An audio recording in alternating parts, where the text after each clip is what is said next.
신문 읽어주는 남자입니다. 주말 잘 보내셨습니까? 국민의힘의 대권 주자를 선정하는 투표가 오늘부터 시작됩니다. 이제 나흘 뒤에 본선에 진출할 국민의힘의 대권 주자 한 명이 확정됩니다. 이번 주 일정입니다. 과연 최후의 1위는 누가 될지 상당히 궁금하고 어제 마지막 TV 토론까지 있었습니다. 치열한 설전도 오늘 저희 돌직구쇼에서 준비했습니다. 오늘 조간신문 함께 보시죠. 먼저 동아일보입니다. 어제 마지막 토론회에서 홍준표 후보가 2040의 지지가 높아야 본선에 승리한다라고 이야기를 했습니다. 이에 반해 윤석열 후보는 새 인물을 내세워야 중도 확장이 가능하다라고 맞섰습니다. 어제 토론회에서 거센 신경전이 있었습니다. 유승민 후보는 대구의 아들에게 기회를 달라, 원희룡 후보는 백현동을 찾아서 지지를 호소하기도 했습니다. 그 가운데 윤석열 후보와 홍준표 후보 사이에 이 공천 협박 논쟁도 주고받았습니다. 눈살을 찌푸리는 대목이었는데 잠시 후에 살펴보겠습니다. 다음 신문입니다. 이번엔 경향신문입니다. 동요하는 호남 탈당 인사들, 왜냐? 이재명 후보가 대사면으로 여권을 통합하겠다라고 밝혔기 때문입니다. 탈당했던 호남 인사들도 제재 없이 다 재입당하게끔 해야 한다라고 이재명 후보가 밝혔습니다. 민주당 내에 규정을 아예 손질하겠다라고 밝힌 건데요.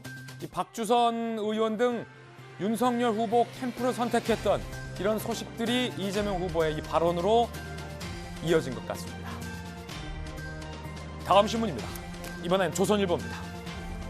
검찰, 대장동의 공모 지침서에도 배임 정황이 담겼다라고 판단했다. 조선일보 밝혔습니다. 보도하고 있는데 이 황무성 전 사장 등을 조사했어요. 검찰은 수사 범위를 넓혔다는 내용입니다. 예컨대 성남 개발공사 2차 이익 배분 관련 문구 등에서 사실상이 수익 제한으로 해석될 여지가 있다는 것. 이사회 의결과 이 공모 지침서가 어떻게 왜 달라졌는지 그 경위를 검찰은 들여다보고 있습니다. 이에 대해서 이재명 캠프에서는 황 사장의 주장은 사실 아니다라고 반박하고 있습니다. 과연 진실은 누구의 편에 서 있을까요? 다음 신문입니다. 이번엔 한국일보입니다.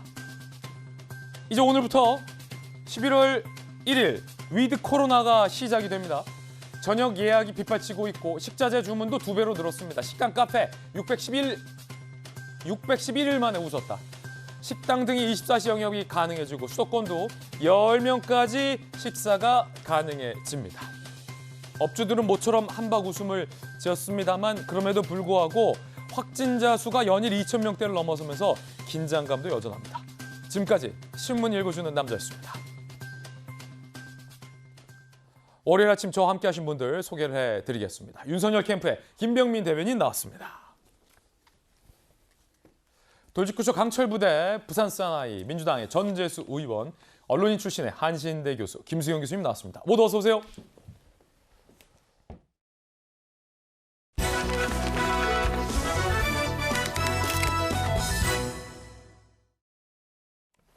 오늘부터 국민의힘의 최종 대선 후보를 가리는 투표가 시작됩니다. 오늘, 내일, 모레 글피, 그리고 합산해서 결과 발표. 다음 주부터는 민주당의 이재명 후보와 맞설 1인의 후보가 가려지는 그 투표가 오늘부터 시작입니다. 주제 공개합니다. 투표 시작! 나흘 뒤에 본선 확정. 과연 최후의 승자는 누가 될까요? 윤석열 후보일까요? 홍준표 후보일까요? 원희룡 후보일까요? 아니면 유승민 후보일까요? 상당히 궁금해집니다. 어제 TV토론도 마지막 TV토론이 있었습니다. 각 후보들의 이야기 직접 한번 들어보시죠.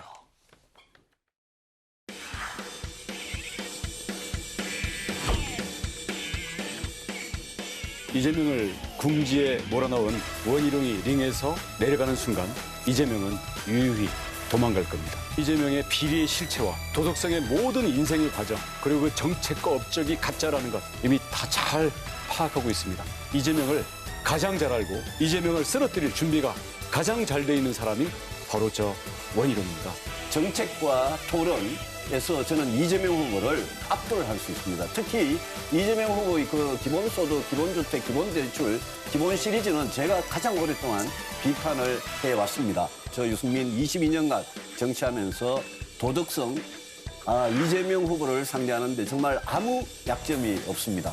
저는 오랜 세월 검찰에서 이런 부패 사건을 많이 달아왔고 이쪽 분야의 전문가입니다. 그야말로 사건을 딱 보면은 견적이 나오는 그런 사람입니다. 대장동 사건은 이렇게 딱 보면은 이거 한 건만 있을 수가 없습니다. 부패를 가장 잘 척결할 수 있는 사람으로 저를 생각할 것이라고 저는 확신합니다.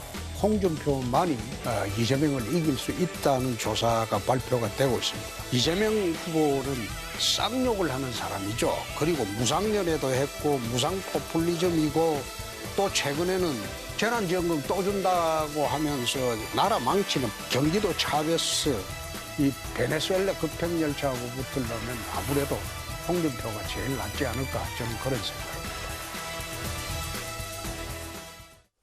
어제 TV 토론 마지막 TV 토론이었어요. 정말로 치열했고 내가 이재명을 이길 수 있다라고 각 후보들 모두 주장을 했습니다. 오늘부터 바로 투표가 시작됩니다. 국민의힘 지지자들 입장에서는 누구를 뽑아야 할지 이미 마음에 결단은 섰을 겁니다. 자, 국민의힘 지지자뿐만 아니라 민주당 지지자분들도 누가 될지 많은 분들이 궁금해하실 것 같습니다.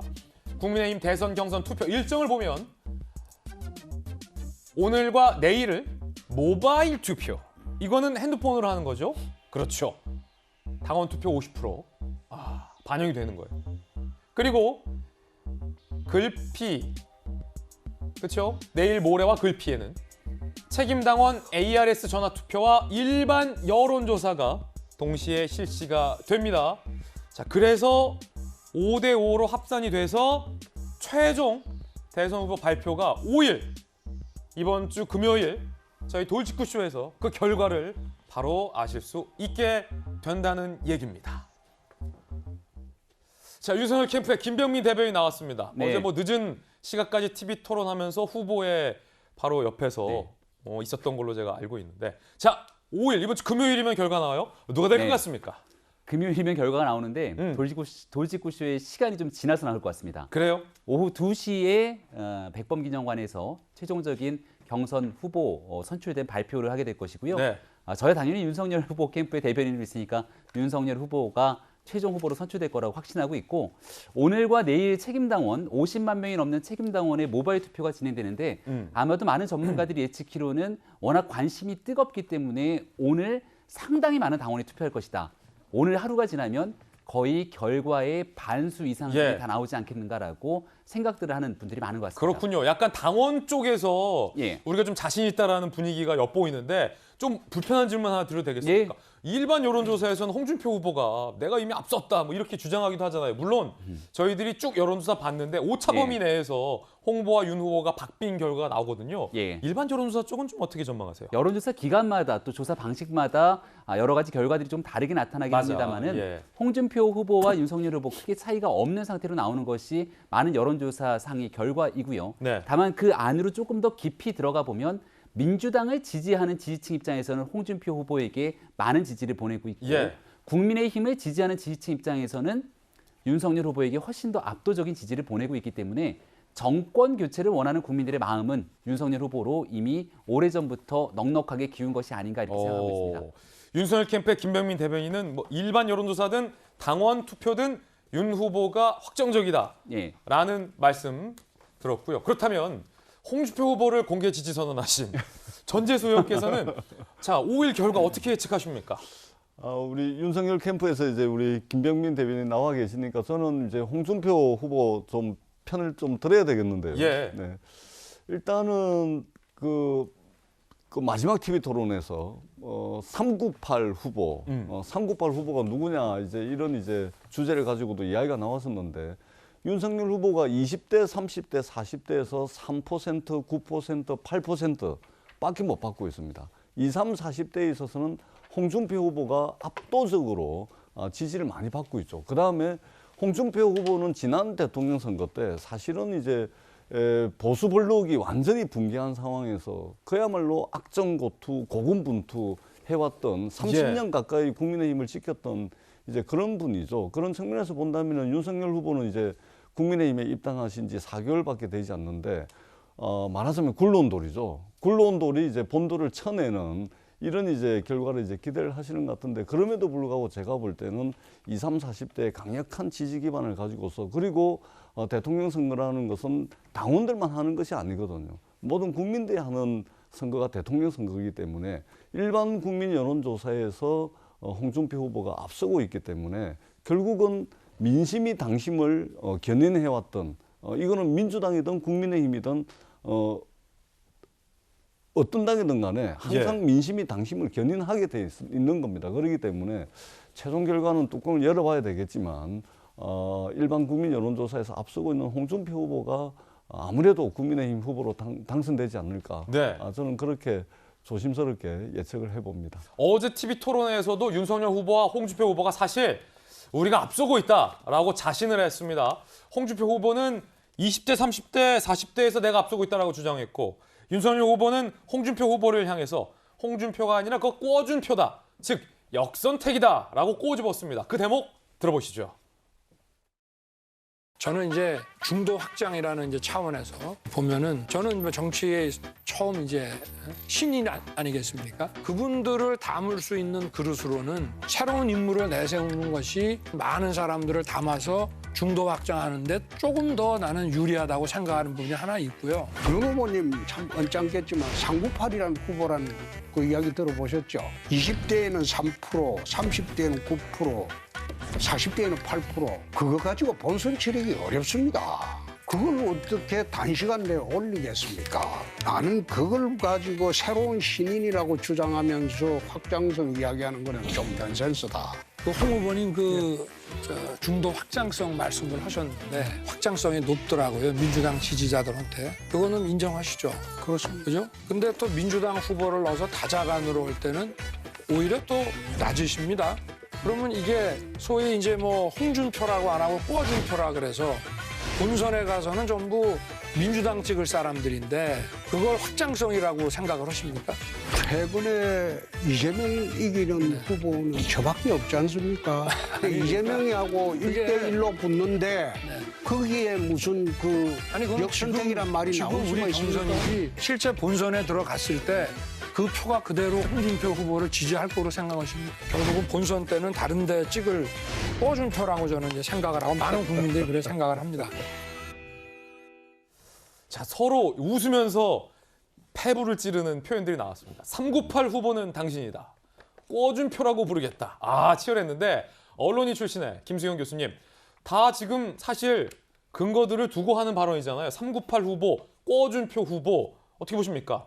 경선이 막바지에 이를수록 진짜 이 양 후보 간의 신경전이 아주 날카로워지고 있는데요. 이제 398 후보라는 것은 좀 전에 설명하셨듯이 이제 워낙에 윤석열 후보가 20, 30대, 40대로부터 지지율이 좀 높지 않게 나오다 보니까 자, 요 조사를 근거로 홍준표 후보가 얘기한 건데 김 교수님 요거 설명 좀 해주세요. 그렇죠. 이제 그 한국 리서치에서 그 연령별로 대선 후보를 누구를 더 선호하는가를 살펴봤을 때 20대에서는 윤석열 후보가 3%, 또 30대에서는 9%, 또 40대에서는 8% 굉장히 낮은 수치죠. 요건 이제 한국 리서치 결과죠. 네, 여러 가지 뭐 여론조사도 하고 합니다만 이번 조사에서는 이제 3%, 9%, 8%가 나왔는데 아무래도 이제 윤석열 후보 측에서는 가장 아픈 부분이 이제 어쨌든 젊은 층의 지지가 약하다라는 게 가장 약한 부분이다 보니까 이제 홍준표 후보 측에서는 그 부분을 집중적으로 공략한 것이고 그에 대응해서 이제 윤석열 후보 같은 경우는 홍준표 후보에게 많은 그 지지가 나오는 것은 결국 역선택이다.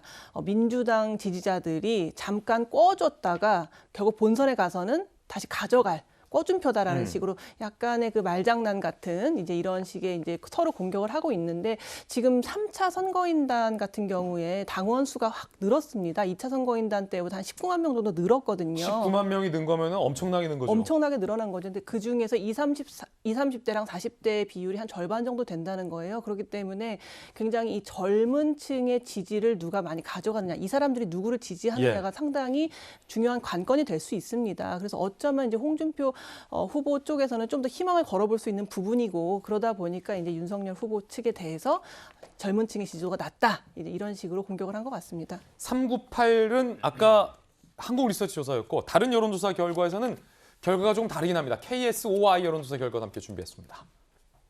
여기서는 398까지는 안 나오고 19.2, 18.3, 23.9 두 자릿수가 나오긴 하는데 20대, 30대, 40대에서 두 여론조사 모두 다 홍준표 후보가 앞서고 있고 50대, 60대, 70대에서는 두 여론조사 모두 다 윤석열 후보가, 특히 이제 KSY의 경우는 윤석열 후보가 50, 70대에서는 우위인 결과를 보이고 있는 상황입니다. 398대 꿔준표. 어제 토론에서 이게 맞붙었는데 김병민 대변인 나오셨으니까 네. 여론조사마다 다르겠습니다만 홍준표 후보가 얘기했던 거 20대, 30대, 40대에서는 내가 더 지지율이 높지 않냐라는 건데 상대적으로 윤 후보의 지지율은 왜 이렇게 조금 이렇게 나올까, 낮게 나올까요? 그러니까 지지율은 상대적인 걸 수도 있는 것이고요. 또 이 젊은 층들의 사실은 공정을 바라고 있는 많은 마음들에 대해서 윤석열 후보가 검찰총장으로 재직하면서 조국 전 장관에 관련된 수사를 했던 상황들을 지켜보게 된다면 나라를 바로 세우는 데 있어서 윤석열 후보에게 얼마든지 젊은 층들의 지지를 다시 회복할 수 있는 기회와 가능성들이 무궁무진하다고 생각을 합니다. 지금 나와 있는 여론조사 수치를 가지고 어느 세대 또 어느 연령들이 어떤 후보에게 완전하게 마음이 가 있다고 얘기하기가 조금 어려운 측면들은 앞서 꿔준표라고 설명했던 것처럼 지금 현재 나와 있는 국민의힘 경선에 들어가 있는 여론조사에는 민주당 지지자들의 역선택 수치들까지 다 들어가 있을 가능성이 굉장히 높습니다. 따라서 한 명의 후보가 확정되고 난 다음 이재명 후보와 견주어 봤을 때 과연 본선에서 얼마나 20대, 30대, 40대의 외연 확장의 가능성, 경쟁력이 있는가를 판단할 필요가 있다고 생각하고요. 제일 중요한 건 후보 옆에 함께 정치라는 사람들의 모습, 면모 아니겠습니까? 홍준표 후보가 중도 외연 확장, 젊은 층들의 지지를 많이 받고 있다고 얘기를 하고 있는데요. 홍준표 후보 캠프를 보게 되면 우리가 흔히 알 법한 젊은 층들에서 중도 외연 확장이 가능한 그런 모습을 저는 캠프 인사 구성에서 크게 많이 느끼진 못했습니다. 요 말은 윤석열 캠프에는 내가 있다. 윤석열 김병민이 있다. 뭐 요거죠. 윤석열 캠프에는 일단은 중도 외연 확장을 위해서 호남의 지역 기반을 두고 있는 김동철, 박주선 의원 등이 지지 선언을 하는가 하면 젊은 층들의 전국적인 청년들의 지지 호소들이 잇따르고 있고 실질적인 현장에서 젊은 청년들의 반응들을 지켜봤을 때 이 여론조사 결과가 일상에서 나타나고 있는 현실과 괴리감들이 상당하다는 말씀을 좀 드리고요. 알겠습니다. 아마 금요일 결과를 통해서 충분히 현실을 있는 그대로 목도하실 수 있다고 생각합니다. 오늘부터 투표 시작되고 오늘, 내일, 모레 글피 딱까지 투표하고 금요일에 바로 합산해서 결과 발표입니다. 그리고 다음 주부터는 이제 본격적인 여야 간의 이재명 후보 대 선출되는 국민의힘 후보 간의 대선 경쟁이 본격적으로 시작이 되는 중요한 날이 바로 오늘입니다. 어제 토론회에서 소위 깐부 동맹도 엿보였습니다. 유승민 후보는 윤석열 후보를 공세를 가했고 원희룡 후보는 홍준표 후보에게 민감한 질문을, 날카로운 질문을 던졌습니다. 소위 깐부전, 함께 보시죠. 우리가 누가 후보가 되더라도 대장동 게이트는 반드시 밝혀야 되고 다음 대통령이 부정부패를 없애는 것은 저는 당연히 필요하다고 봅니다. 근데 아니 부패 하나만 잡으면 그럼 대통령이 될 수 있느냐? 그거 같으면 검찰총장을 계속 하셔야지 왜 대통령에 출마하셨는지 제가 모르겠고요. 부패 문제라고 하는 게 단순히 법 집행과 사법 처리의 문제가 아닙니다. 이재명하고 붙는데 대장동 비리만 있는 게 아니고 가장 중요한 거는 국가 재정을 파탄낼 경기도의 자배서라고 내가 하면 명명을 한 일이 있습니다. 어떻게 생각하십니까? 제가 볼 때는요, 우리 홍준표 후보님도 1980년대 본인이 그 개천에서 용날 때의 그 시대의 가치에 갇혀 계세요. 홍준표 후보가 이끌어 나가는 대한민국은 1980년대로 과거로 돌아가는 완행열차가 될 겁니다. 자기 공약은 자기가 준비를 해야 되는 거고요. 대통령이 현실에 대한 이해, 국민들의 아픔에 대한 뜨거운 관심. 알겠습니다. 그리고 그 정도로 하고 지난 대선 때는 당에서 공약을 전혀 만들어준 일이 없습니다. 지난 탄핵 대선 때는. 또 이번에는 당에서 해줄 거니까 좀 나을 거다 생각하시는 그게 거군요. 아니죠. 제가 생각하는 거하고 당 생각이 접목이 돼야죠. 제 것만 옳다는 식의 정치는 하지 않습니다. 자기가 생각이 없는 대통령은 문 대통령 하나로 충분합니다. 아마 생각은 내가 아주 강하게 있는 사람일 겁니다. 빈깡통 같아요. 빈깡통 같아요. 그런 식으로 비난하는 것은 마지막 토론에 적합하지 죄송합니다. 않습니다. 상당히 뜨거웠습니다. 손정희 변호사님, 어서 오십시오. 유승민 후보는 윤석열 후보를 그럴 거면 총장이나 계속 하시지 왜 대통령이 나오셨습니까? 라고 물었고 원희룡 후보는 홍준표 후보를 관해서 완행열차 빈 깡통이다. 야, 요 뭐랄까요. 후보들 본인들의 생각은 뭐 다를 수 있겠습니다만 언론에서 봤을 때 뭔가 팀플레이 내지는 어떤 깐부 동맹 이런 구도가 좀 마지막까지 돋보였어요. 어떻게 보셨어요? 그럼에도 불구하고 사실은 선을 넘지 않은 토론이었다 이렇게 마지막 토론을 설명드릴 수 있을 그렇군요. 것 같은데요. 여당의 토론회 때는 뭐 구속 이야기도 나오고 굉장히 강한 단어들이 많이 나왔었는데 빈 깡통이나 뭐 이런 표현들은 그래도 마지막까지 치열한 경선을 함으로 인해서 상대방의 어떤 약점을 지목을 하고 나를 돋보기 하기 위한 준비된 전략이었다 이렇게 평가를 합니다. 예. 상대적으로 야당에서도 네거티브가 굉장히 커질 것에 대한 어떤 예측이 있었는데 그래도 마지막 토론은 정책 위주로 하려는 움직임이 좀 있었다라는 점을 말씀드릴 수 있고요. 그러다 보니까 뭐 대장동 이슈라든가 이 부정부패와 관련한 정책, 국가적 정책 이런 것들을 꼬집는 내용들이 있어서 흥미진진한 면이 있었다 이런 점을 말씀드릴 수 있고 특히 흥미진진한 점들은 그래도 여당은 상대적으로 누가 될 것인가 예측되는 상황이었는데 야당 같은 경우는 지금 국민의힘이 누가 될지 좀 예측이 단언하기 어려운 측면에서 많은 사람들이 관심을 많이 가졌던 것이고 그래서 가열되고 네거티브나 이런 것들 비방전이 또 나올까 염려하시는 분들도 있었는데 그 정도는 아니었던 것 같습니다. 후보 간에 나를 돋보이게 하기 위한 여러 가지 이제 정책적인 언어를 구술했는데 또 적절한 면도 있지 않았을까 합니다. 예.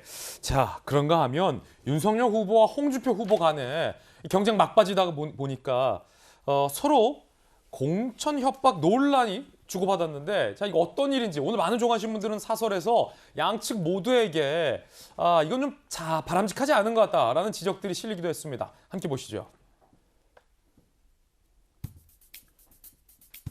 자, 그제 서울대 동문 커뮤니티 수노라이프에 윤석열 후보의 구태를 고발한다. 작성자 A씨. 자신을 국민의힘 당협위원장 아들로 소개했습니다.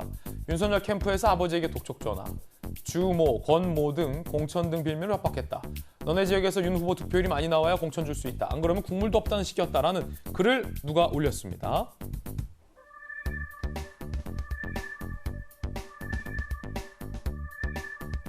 그러자 홍준표 후보 측에서 집중적으로 문제 삼았습니다. 국회의원 2명의 이름을 거론하며 이 사실이라면 정계 퇴출시켜야 한다. 라고 맞섰고 윤 캠프에서는 익명의 허위글에 기반한 저급한 네거티브다라고 홍 후보의 문제 제기를 비판했습니다. 권성동 의원은 허위 사실로 여론조작 시도하는 홍 후보에 경고한다. 저와 주호영 의원을 명예훼손하고 경선 개입하는 혐의를 좌시하지 않겠다라고 맞받았습니다. 자, 일단은 전재수 의원님 이거 뭐 뭡니까? 어떤 논란입니까? 원래 이제 어떤 당이든 당내 경선이 굉장히 치열해지다 보면 결국은 이제 공천을 이제 빌미로 저렇게 압박을 가하는 경우도 더러 있습니다. 근데 요즘은 뭐 저렇게까지 이제 협박성 뭐 이렇게 하는 거는 요즘은 거의 사라진 이제 구태라고 볼 수가 있는데요. 아마 그 지역구 단위로 내려가면은 소위 말해서 이제 정치권에서 줄 세우기라 그래가지고 저런 경향들이 있는데, 근데 요즘은 책임당원, 그러니까 국민의힘에 있어서 책임당원, 민주당은 이제 권리당원이라고 이야기하는데 지역위원장이 누구 찍으라 한다 그래가지고 요즘 당원들도 그렇게 찍지는 않습니다. 그러니까 사실은 저렇게 공천을 미끼로 협박을 해본들 사실상 이제 표를 얻을 수 있는 가능성은 거의 없거든요. 그런 측면에서 우리가 좀 이제 청산해야 될 구태 정치의 모습인데, 뭐 저런 일이 실제 있었다라고 이제 믿고 싶지는 않지만 과열되다 보면은 저런 일들이 들어 있기는 합니다. 그러나 중요한 것은 당원들이 요즘 지역위원장 또는 지역구의 국회의원 이야기를 시키면 시키는 대로 다 듣지 않는다. 이 말씀을 드리도록 하겠습니다. 자, 그런가 하면은 홍준표 의원이 공천권 협박 발언을 했다라고 윤석열 캠프에서는 또 역공을 하기도 있습니다. 앞서 홍준표 의원이 윤석열 캠프 측 현역 의원이 홍 의원을 지지하는 최재형 전 감사원장의 방문 시간에 맞춰서 일부러 일정을 잡았다라는 취재진의 질문에 그 당협은 내년 지방선거 공천 추천권을 주지 않을 것이다 라고 홍준표 후보가 발언했던 것을 윤석열 캠프에서 문제 삼으며 이게 공천 협박 아니냐라고 서로 맞서고 있는 그런 상황입니다. 김수영 교수님, 서로가 공천권을 갖고 협박을 했다라고 지금 뭐 주장하는 형국이 돼버렸어요. 이게 사실이라면 굉장히 구태 정치인 거죠. 양쪽 어느 쪽이든? 어느 쪽이든 정말 명명백백하게 밝혀야 될 것 같아요. 지금 뭐 윤석열 캠프 측에서도 이거 도대체 어떤 경위로 누가 근거 없이 이런 이야기를 했는지 법적 조치를 취하겠다라고 굉장히 강경하게 나오고 있거든요. 그만큼 이 사건은 굉장히 그 상대방 캠프에게 치명상을 남길 수 있는 심각한 문제라고 생각이 듭니다. 다만 요즘은 사실 국회의원 공천이나 이런 과정도 상당히 투명하게 바뀌고 있습니다. 그래서 이렇게 맘대로 뭐 나눠주기 식으로 누구를 공천을 주고 말고 이렇게 함부로 할 수가 없거든요. 그래서 과연 이게 그냥 상대방 캠프를 비방하기 위해서 나온 얘기일 수도 있어서 저는 좀 더 이제 지켜봐야 될 것 같다는 생각이 듭니다.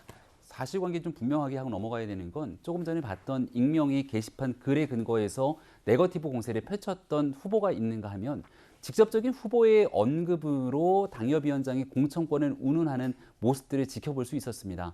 그러니까 이런 일들이 국민들 눈높이에 맞지 않는 상황일 것이고 김수균 교수님 얘기했던 것처럼 시대가 지금 21세기를 살고 있는데 그런 구태 정치로서 공천권을 가지고 뭔가 선거에 개입하려고 누군가가 얘기하게 된다면 국민적 눈높이에 맞지 않을 거라고 생각합니다.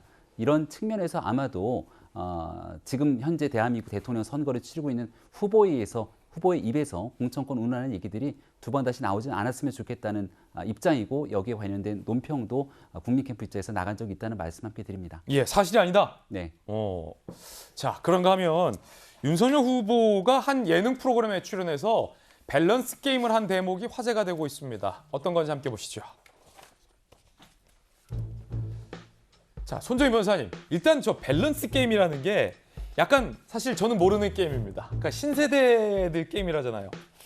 뭐 yes or no, 그러니까 내가 어떤 선택을 하는지에 따라서 나의 가치관과 어떤 철학을 보여준다 이렇게 보시면 될 것 같은데요. 뭐 많은 사람들이 그 사람을 평가하는 잣대로 여러 가지를 이제 얘기할 수 있지만 단편적인 질문으로 그 사람을 해석하는 게 좀 어렵지 않겠습니까? 네. 그런 차원에서 두 가지 선택지를 주고 이 사람이 가지고 있는 어떤 생각이나 의견들을 이제 해석한다 이렇게 보시면 될 것 같은데. 자, 첫 번째 게임이 저거네요. 내 캠프에서 이재명이 일하는 것, 내가 이재명 캠프에서 일하기. 일단은 다 싫다, 꼭 골라야 하면 이 후보가 제 캠프에서 일하는 게 좋다. 이렇게 이야기를 했는데요. 각자의 판단이 있을 것 같습니다. 일단은 그래도 내가 보스 기질로서 내가 사장인 게 이재명 사장을 모시는 것보다 좋다. 여기서 이제 기질적인 특성을 하나 파악할 수 있지 않을까 생각이 들고요. 자, 또 질문도 있습니까? 두 번째? 두 번째는 빚내서 내 집을 마련한 이후에 이사한 날 짜장면 먹기 대 이재명 후보의 장기 임대 주택서 빚 없이 살기. 이건데요. 일단은 이거는 사실은 국민의힘과 민주당이 조금 다른 결을 가지는 정책의 선택을 보여줄 수 있는데 예상한 바대로 나는 빚이 있다라고 하더라도 내 집에서 짜장면 먹는 게 좋겠다. 이렇게 이제 선택한 게 있고요. 세 번째. 네. 세 번째는 다시 태어난다면 지금 부인과 또다시 결혼하실 것이냐 아니면 대통령이 될 것이냐. 아, 이거는 예. 당연히 지금 부인과 다시 결혼하기죠. 왜냐하면 이 방송을 당연히 배우자분께서 보시지 않겠습니까? 그런 그래요? 면에서 대한민국 남자 누구한테 물어도 전자로 대답할 것.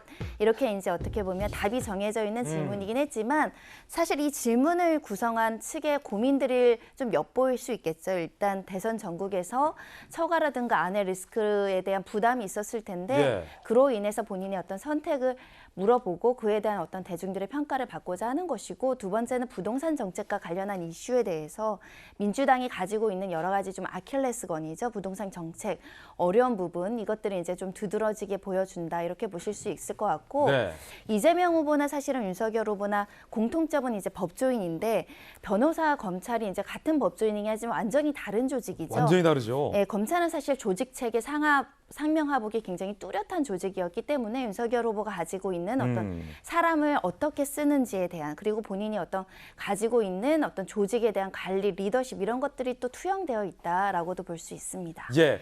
자, 우리 손정희 변호사님은 마지막 질문에 대해서 그러니까 지금 부인과 또다시 결혼하기와 대통령 되기 중에 딱 하나만 선택한다면 어느 걸 선택하느냐는 질문에 대해서 손정희 변호사님께서는 이건 뭐 답이 정해져 있는 거 아니냐라고 말씀을 주셨지만, 자, 전재수 의원님.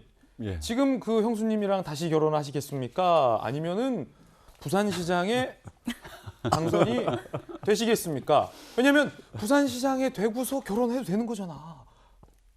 그것도 질문에 있으면 예. 질문에 있으면 그걸 선택하도록 하겠습니다. 부산시장이 일단 먼저 돼야겠다, 형수님보다는. 아닙니다. 그렇지 않고요. 예. 당연히 이제 저는 집사람과 사모님과, 결혼하는 예. 것을 선택을 할 거예요. 저 같은 경우는 사모님이 지금 혹시 돌직 보고 계십니까? 보고 있습니다. 보고 알겠습니다. 있어요. 예, 저 같은 경우는 알겠습니다. 부산에서 알겠습니다. 선거를 3번을 떨어졌습니다. 알겠습니다. 집사람이 엄청나게 고생했죠. 그렇지. 이런 이제 부인이 없습니다. 예. 그렇기 때문에 당연히 사모님이 지금 보고 계십니까? 그럼요. 알겠습니다. 자, 남자들이 이게 선택할 수 있는 게 생각보다 많지 않아요, 자율적으로. 그렇죠? 윤석열 후보한테 물어보시는 게 좋을 것 같아요. 알겠습니다. 자, 이제는 오늘부터 투표가 시작되기 때문에 각 후보들의 한마디씩을 저희가 한번 준비해봤습니다. 먼저 윤석열, 홍준표, 유승민, 원희룡 후보의 순으로 들어보겠습니다. 먼저 윤석열 후보의 이야기 한마디 들어보시죠. 새로운 일을 하다 보니까 공부 많이 한 것 같습니다.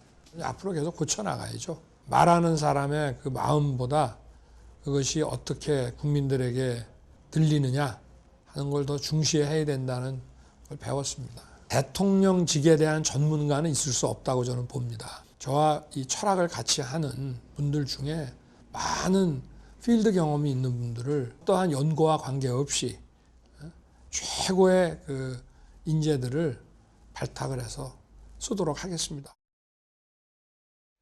자, 이번에는 홍준표 후보의 한마디 저희가 준비했는데 직접 한번 들어보시죠. 박근혜 전 대통령의 출장 조치에 대해서도 비록 그것이 문 정권의 좌파 개헌을 막기 위한 어쩔 수 없는 조치였다 해도 당원 여러분들의 마음을 아프게 한 점에 대해 진심으로 용서를 구합니다. 제가 대통령이 되어 특별 사면권을 갖는 즉시 전직 대통령을 사면하겠습니다. 김수영 교수님, 기자 출신이시잖아요. 윤석열 후보는 대통령은 전문직이 아니다. 내가 부족한 게 많고 계속 고쳐나가겠다. 최고의 전문가들과 함께하겠다라는 한마디 저희 제작진이 꼽았고, 또 홍준표 후보는 당원에게 사과했어요. 박근혜 대통령 출당 조치에 대해서. 그러면서 대통령이 되는 즉시 이명박 박근혜 전 대통령 두 분을 사면하겠다. 두 후보의 어떤 마지막 한마디의 어떤 뭐랄까요, 방점이 어떻게 분석되십니까? 그러니까 윤석열 후보 같은 경우에는 이제 워낙 오랫동안 이제 검찰에서만 있었기 때문에 행정 경험이라던가 정치 경험이 너무 적어서 전문성이 있겠느냐, 다양한 분야에 대해서 잘 알고 있겠느냐라는 것에 대해서 항상 이렇게 우려의 시선들이 좀 존재했다 보니까 아무래도 이제 윤석열 후보 같은 경우에는 그 부분에 대해서 내가 전문가들을 두루 기용해서 내가 비록 어떤 특정 분야의 전문성이 좀 떨어진다 하더라도 우수한 인력들을 내가 많이 쓰겠다라는 식으로 강조를 한 것 같고요. 이제 홍준표 후보 같은 경우는 사실 이제 2017년에 자유한국당 대표 시절에 이제 박근혜 대통령을 강제로 출당시킨 전력이 있다 보니까 물론 그때 여론은 워낙에 그 박근혜 전 대통령에 대한 반대 여론이 굉장히 심했기 때문에 당으로서는 뭐 어쩔 수 없는 선택이었다 치더라도 지금 4년이 지난 지금에 이르러서는 박근혜 전 대통령이 어떻게 보면은 여러 후보들의 아킬레스건으로 작용하고 있거든요. 사실 윤석열 후보 같은 경우에는 뭐 박근혜 전 대통령을 감옥에 보냈다 뭐 이런 이제 어떤 아킬레스건이 있고, 홍 후보 같은 경우에는 출당 조치를 시켰다라는 아킬레스건이 있고, 또 유승민 후보 같은 경우는 뭐 박근혜 대통령이 배신의 정치라는 식으로 이제 배신자라는 어떤 프레임이 갇혀 있기 때문에 지금에 와서야 이렇게 박근혜 대통령의 어떻게 보면은 약점으로 다 작용하고 있거든요. 그래서 이 박근혜 대통령을 지지하는 사람들의 표심까지도 지금은 다 동원해야 되는 입장이기 때문에 홍준표 후보로서는 그때 나의 출당 조치가 어쩔 수 없었지만 그 지지자들에게는 많은 상처를 준 것에 대해서 미안하다라고 다시 한번 표심을 좀 더 자극해서 나에게 지지를 몰아달라라는 호소를 한 것 같습니다. 그렇군요. 이번에는 유승민 후보 측의 한마디와 원희룡 후보 측의 한마디도 저희 제작진이 골라봤습니다. 직접 한번 들어보시죠. 사실 주변에서 아버지 지원 유세 좀 적극적으로 하라는 말씀을 되게 많이 하시는데 저희 아버지께서는 늘 저한테 미안한 마음에 이제 그런 말씀 절대 못 하시거든요. 이제 정말 막바지이기 때문에 조금이라도 아버지께 힘이 되어드리고 싶어서 이렇게 영상을 찍게 되었습니다. 정말 자식으로서 뿐만 아니라 국민의 한 사람으로서도 유승민 후보를 지지한다라는 말씀 드리고 싶었고요. 저희 아버지가 평생 고민해 오신 것들 펼쳐 보이실 수 있는 기회를 주셨으면 좋겠습니다. 다 함께 대역전의 드라마를 만들 수 있는 순간이 왔습니다, 여러분. 그러니까 많은 지지 부탁드리고요. 아빠 화이팅! 11월 5일 이재명을 공포에 휩싸이게 할 뉴스는 원희룡이 국민의힘 후보가 되는 것입니다.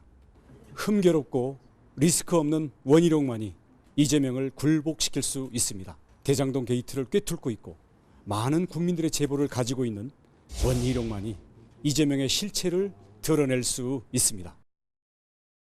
네, 각 후보 측이 한마디씩 들어봤습니다. 이제 오늘부터 투표가 시작돼서 금요일이면 최후의 1인이 결정됩니다. 이번엔 저희가 준비한 두 번째 이야기를 시작하겠습니다. 주제부터 공개하겠습니다. 이재명 후보가 재난금은 100만 원이 돼야 된다라고 밝혔습니다. 또 재난지원금을 지급하겠다라는 의사를 밝힌 건데 여야 간의 논쟁이 일고 있습니다. 먼저 이재명 후보의 추가 재난지원금 발언 살펴보시죠. 최대 50만 원 더. 이재명 후보, GDP 대비 재난지원금 규모가 적다. 재정 판단에 오류가 있다. 1인당 100만 원은 돼야 한다라고 입장을 밝혔습니다. 추가로 1인당 최하 30에서 50만 원은 더 지급해야 된다라고 입장을 밝혔습니다. 그러자 이재명 후보의 이 100만 원 재난지원금 이야기에 야당에서 반발을 하고 나섰습니다. 함께 보시죠. 자, 유승민 후보, 자기 돈이면 저렇게 펑펑 쓰겠나. 대장동 게이트로 숨겨둔 돈 있으면 그걸로 써라. 원희룡 후보, 대통령이 된 듯 표를 매수하겠다는 암무알 잔치다. 원희룡 캠프, 지지율 떨어지자 금권 선거 카드를 꺼내들었다라고 비판했습니다. 정의당의 심상정 후보도 비판했어요.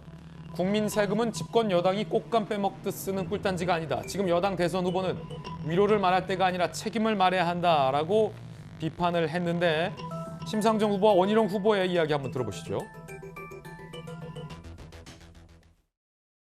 민주당 이재명 후보는 위로를 말할 때가 아니라 책임을 말해야 합니다. 국민의 세금은 집권 여당의 정책 유불리에 따라서 꽃감 빼먹듯 쓰는 꿀단지가 아닙니다. 재난지원금은 집권 여당의 대선 전략이 될 수 없습니다.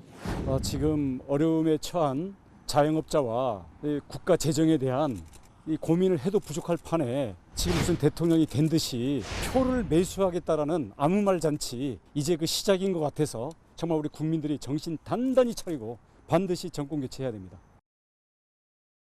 갑론을박이 벌어지고 있는데 전재수 의원님, 일단 이재명 후보가 말한 그 1인당 100만 원 내야 된다.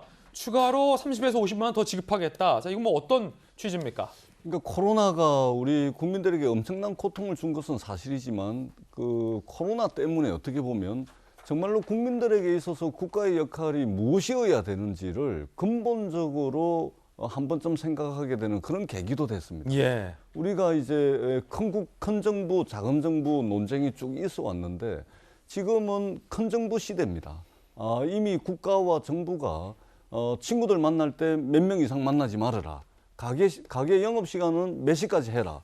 또는 추석 명절, 설 명절 때 고향에 가라 말아라까지 국가와 정부가 개입하고 있는 큰 정부 시대에 와 있습니다. 그렇다면 큰 정부가 이 제대로 역할을 해야 되는데 예를 들면 코로나 때문에 지금 많은 국민들의 삶이 무너져 있습니다. 국민들의 삶이 다 무너지고 난 뒤에 국가가 곳간이 넘치고 돈이 많고 국가는 부자인데 국민들은 가난하면 무슨 의미가 있겠습니까? 그런 측면에서 국가 재정이 허락하는 범위 내에서 국가의 역할을 제대로 해야 된다. 이 말씀을 드리고요. 그리고 여러 통계도 있습니다만은 코로나 이후에 코로나 대비 예산이 GDP 대비 우리나라가 굉장히 낮습니다. OECD 국가하고 비교를 하더라도 이미 미국 같은 경우는 GDP 대비 거의 한 40% 넘어가는 코로나 대응 예산을 쓰고 있습니다. 우리나라는 아마 제가 예산을 통계를 좀 살펴봐야 되겠지만 GDP 대비 20%도 안 될 겁니다. 예. 그렇기 때문에 대한민국 정부의 여력이 충분하다는 말씀을 드리고 그리고 대한민국의 고가는 그렇게 야당 대선 후보들이 걱정하는 만큼 그렇게 걱정 안 해도 됩니다. 대한민국의 예산 당국이 중기 재정 계획이라 그래가지고 국가 재정 건전성을 충분히 확보하는 조건 내에서 정부 지출을 관리를 하고 있기 때문에 마치 나라가 망하는 것처럼 저렇게 비판하는 것은 온당치 못하다는 생각이 들고요. 다시 한번 무너진 국민들의 삶을 이렇게 세우는 데 있어서 국가 재정이 제대로 역할을 할 수 있다면 무엇이라도 해야 된다. 예. 이 말씀을 다시 드리도록 하겠습니다. 1인당 30에서 50, 최대 100 더 줄 수 있다라는 의견. 자, 그럼 이재명 후보의 1인당 100만 원 추가 지급에 대해서 윤석열 캠프의 김병민 대변인은 어떤 생각입니까? 1인당 50만 원이면 저희 집 같은 경우는 한 250만 원 정도를 받겠네요. 아이가 셋이니까? 아내랑 저까지 우리가 5인 가족이니까 예. 250만 원, 뭐 100만 원씩 준다 그러면 한 500만 원 정도를 주겠다는 얘기로 볼 수 있는데 과연 그 정도의 지급 가능한 재정 여력이 있는지가 궁금한데 여기에 대한 재난지원금 지급 유무를 따지기 전에 왜 이재명 후보가 이 같은 논의를 끄집어냈을까를 고민해야 됩니다. 대장동 게이트로 인해서 모든 이재명 후보를 향한 정치적 부담이 화천대유를 향해 쏠리고 있는 와중이기 때문에 더군다나 지난주부터 이번 주에는 황무성 도시개발공사 사장의 녹취록이 퍼지기 시작하면서 이재명 후보가 점점 더 코너로 몰릴 수밖에 없는 상황이기 때문에 지난주에는 음식점 총량제라고 하는 전혀 사회적으로 납득하기 어려운 얘기들을 꺼내면서 시선을 돌리더니 이제는 재난지원금 언급을 하면서 정치적 이슈를 다른 쪽으로 돌리려고 하는 의도가 아니냐. 정치적 시선 돌리기라고 하는 의심을 지우기가 굉장히 어렵고요. 이제 내년도 예산 심사를 국회에서 곧 하고 해야 되는 그런 상황 아니겠습니까? 이미 문재인 정부에서는 예산을 다 편성해서 국회 심사를 남겨두고 있는데 이재명 후보대로 얘기를 하게 되면 예산을 다 뒤바꿔야 된다는 얘기겠죠. 집권 여당 후보입니다. 야당의 후보가 아니라. 문재인 정부를 계승하겠다고 얘기를 하고 있는 이재명 후보이기 때문에 과연 기재부의 입장, 문재인 정부의 입장과 이재명 후보의 입장이 전부 다 따로 노는 건 아닌지에 대한 궁금증이 들고요. 이런 상황이라면 어떻게 안정적으로 국가를 이끌어가겠다는 리더십을 보이게 될 것인지 이재명 후보는 일단 문재인 대통령과 단판부터 짓고 나서 이 얘기를 하는 것이 온당치 않을까 싶습니다. 제가 예. 딱 한 말씀만 덧붙이자면 전재수 의원님. 국무회의를 통과해서 국회에 넘어와 있는 내년도 예산안은 604조 4천억 정도 됩니다. 예.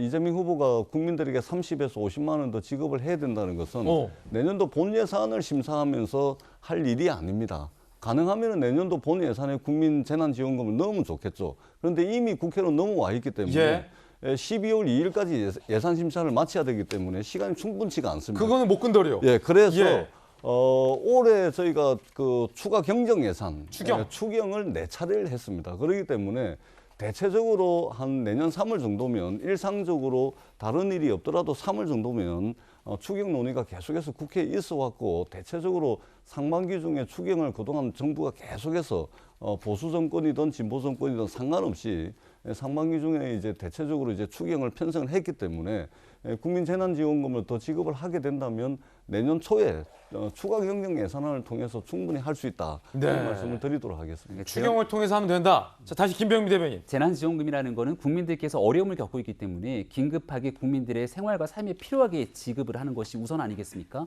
그런데 본 예산에 대해서 편성하거나 아니면 심지어 국회의 예산 심사 과정에서 얼마든지 이 변경이 가능한 상황에도 불구하고 본 예산은 본 예산대로 다 처리하고 난 다음 내년 가서 그때그때 주먹구구 땜질 맞추기 식으로 추경하겠다는 것이 과연 예측 가능한 행정인지에 대해서는 국민들이 의구심을 가질 수밖에 없는 대목 아니겠습니까?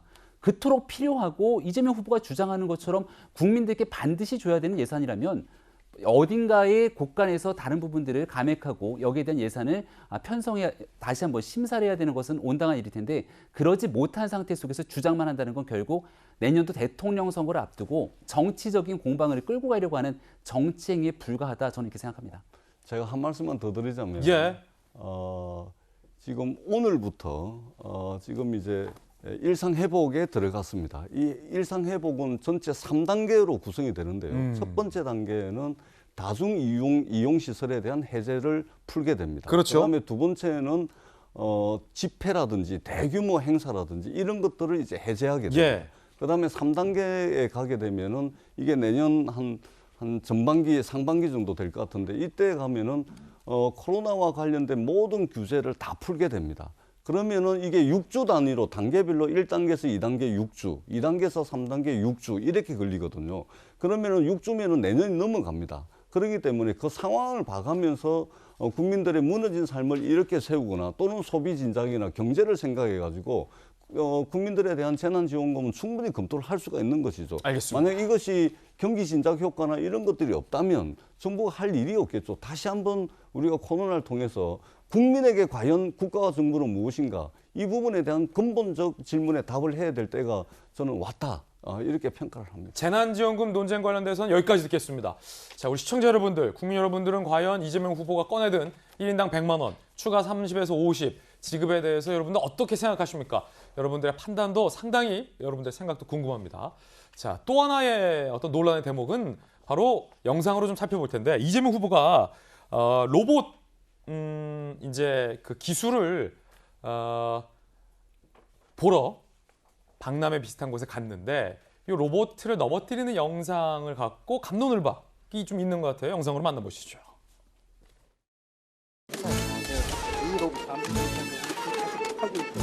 한번 뭐 감블링 같은 거 한번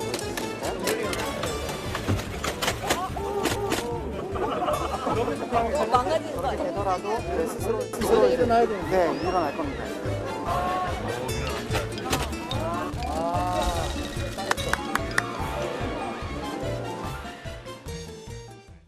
자, 요 대목을 두고 이재명 후보와 야당 간에 갑론을박이 있었고 이재명 후보 측에서는 언론의 가짜 뉴스라는 불만도 나왔기 때문에 저희가 영상을 최대한 전후 맥락 길게 있는 그대로 보여드렸습니다. 다들 인정하시죠? 동의하시죠?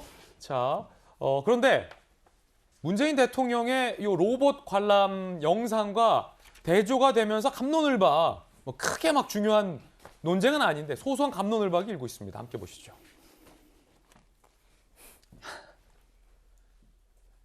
자, 문재인 대통령이 로봇을 이제 대하는 모습과 뭐 저희가 준비한 게 아니라 실제로 이렇게 회자가 된다라는 것 보여드리는 거예요. 자, 이렇게 뭐 비교가 되고 있다, 뭐 그런 대목인 것 같은데 요것을 한 전문가가 문제 삼으면서 논쟁이 더 커졌습니다. 함께 보시죠.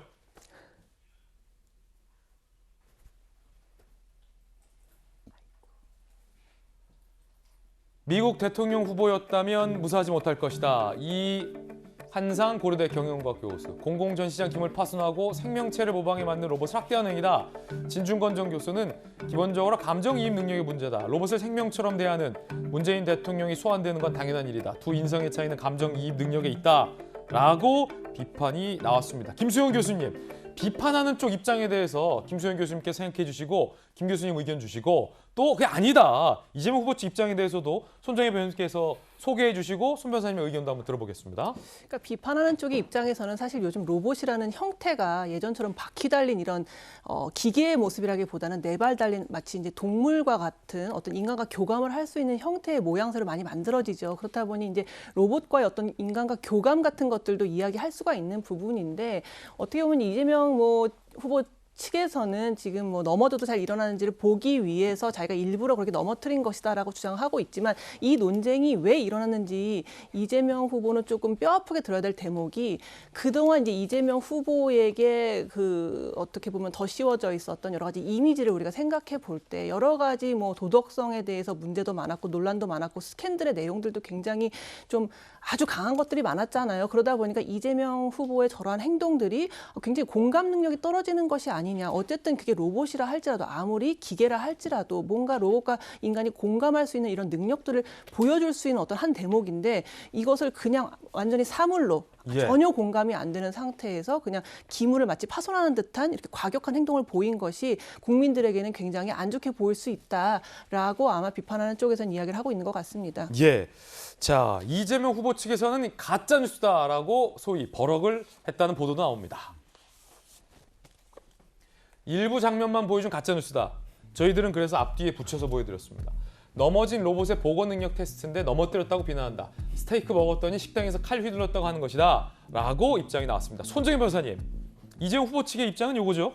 일단 보도 자체가 좀 황당하고 악의적이다 이렇게 평가를 드릴 수밖에 없는 게 저 자리를 보시면 이 로봇과의 어떤 감정 교류나 뭐 AI 시대 인공지능 로봇과 이제 인간의 어떤 교류를 이야기하는 게 아니라 기술 검증을 하기 위해서 모연 자리로 보여요. 그럼 넘어졌을 때 어떤 상황은 넘어지고 탄력 회복성 이걸 다시 이제 거꾸로 이제 할 수 있느냐 이걸 이재명 후보가 보여주려고 했던 것이지 이게 로봇을 함부로 대하거나 이 로봇에 대한 어떤 존중이 없어서 한 행동이 아니다라는 점을 먼저 지적하고 싶고 문재인 대통령과 비교하는 것도 굉장히 문제가 있는 게 로봇 자체를 보시면 그 문재인 대통령이 만난 로봇과 지금의 로봇은 기술이 굉장히 정교하게 차이가 많이 나네요. 기술 발전을 통해서 굉장히 로봇이 고장 날까봐 염려해서 살살살살 다루던 시대와 지금 막 한번 테스트해보고 검증해보고 이 로봇이 가지고 있는 장점과 기술 발전을 눈으로 확인할 수 있는 자리여야지만 됐기 때문에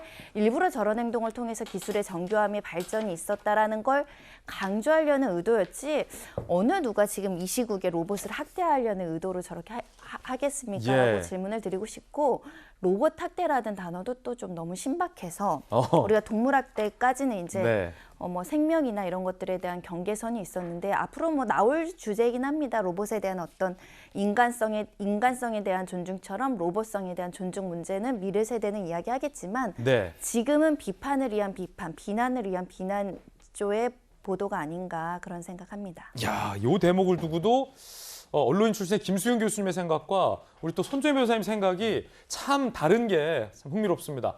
여러분은 어떻게 생각하십니까?